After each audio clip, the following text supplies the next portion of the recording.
Nous sommes avec Marie-Claude Gobillon qui nous vient de la région de Pont-à-Seine. Et Marie-Claude, vous allez participer ce qu'on appelle à la journée des artisans.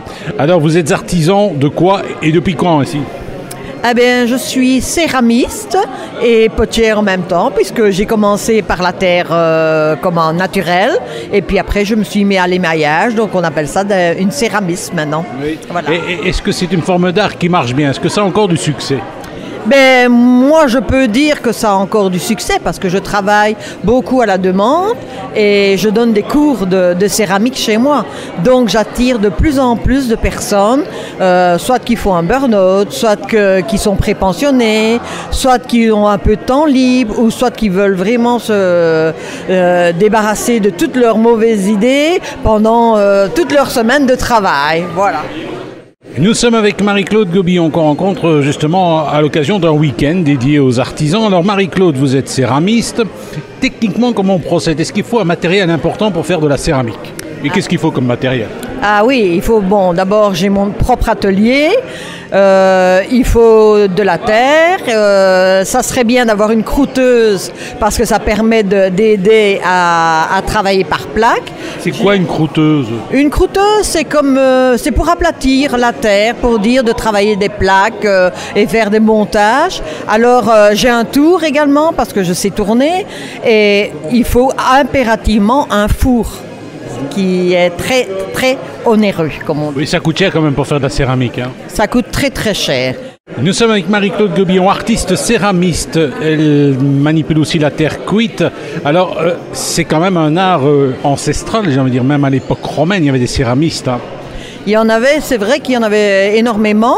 Et avant, il y avait énormément de potiers, de céramistes. Maintenant, ça se perd parce que nos enfants ont du mal à reprendre ce métier qui est quand même assez dur, quoi, je veux dire. Parce qu'on soulève des blocs de terre de 10 kilos, c'est manipuler la terre, c'est enfourner, défourner.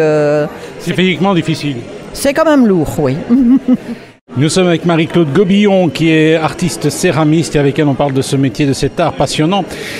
Alors céramiste, vous êtes artisan, mais on peut acheter j'ai envie de dire du parquet en céramique, on peut encore acheter des murs en céramique, mais c'est fabriqué de façon industrielle. Oui, moi ici je travaille tout à la main.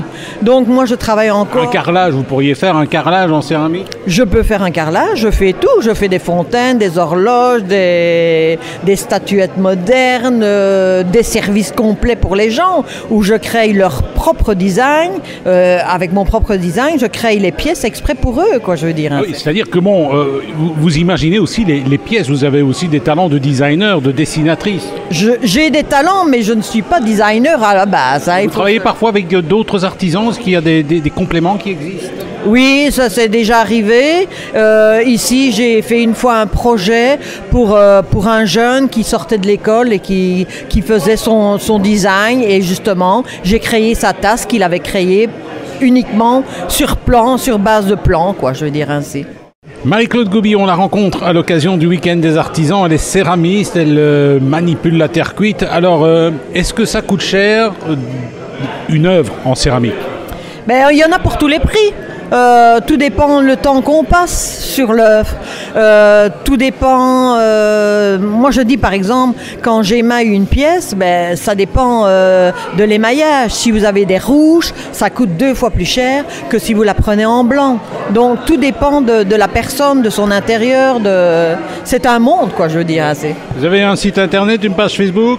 J'ai juste mon adresse Facebook. Je vais bientôt créer ma page, mais bon, j'ai besoin d'aide pour ça. Un artisan, une artiste, quoi. Les nouvelles technologies. Vous utilisez parfois les nouvelles technologies pour vos œuvres? Oui, j'utilise Internet uniquement quand je veux communiquer aussi avec des personnes pour ne pas les faire déplacer tout le temps à l'atelier. Je peux faire leurs avant-projets, leur renvoyer par email et à ce moment-là, ils me disent oui, on démarre l'objet ou pas, quoi.